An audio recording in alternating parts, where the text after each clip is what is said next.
Welcome back to my your Supriya channel. তো যারা যারা তোমরা স্পেশাল পেপার নাটকের থেকে সাজেশন চেয়েছিলে, আজকে আমি সেটার উপরে সাজেশন নিয়ে এসেছি, মানে DHEর 301-এর সাজেশন দেব।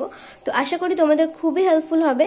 আর যারা এই ভিডিওটা নতুন দেখছো তাদেরও আশা করি খুবই হেল্পফুল হবে যদি তোমরা আমার সাজেশনগুলো পড়ে যাও। একটুখানি আমার বিশ্বাস যে তোমরা এক্সাম হলে কমন পাবেই। তো চলো এবার ভিডিওটা লেন্দি না করে ভিডিওটা স্টার্ট করা যাক। এখান থেকে তোমাদের যেগুলো পড়তে হবে সেটা হচ্ছে গিয়ে মানে এখানে তোমার হচ্ছে গিয়ে কুলপালক পিতার করুণ যে দুরবস্থার চিত্র সেটা আলোচনা করো। তারপরে যেটা পড়তে হবে সংস্কৃতি নাটকের প্রভাব আলোচনা করো।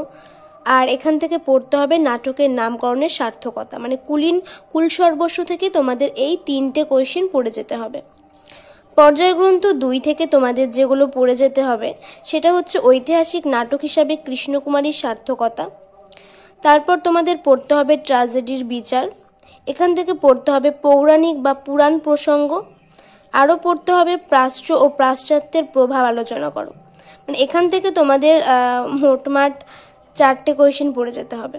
পর্যায়গ্রন্থ 3 একেই কি বলে সভ্যতা, এখান থেকে তোমাদের যেটা পড়তে হবে কালীনাথ চরিত্র ও একেই কি বলে সভ্যতা প্রহসন কিনা আলোচনা করো।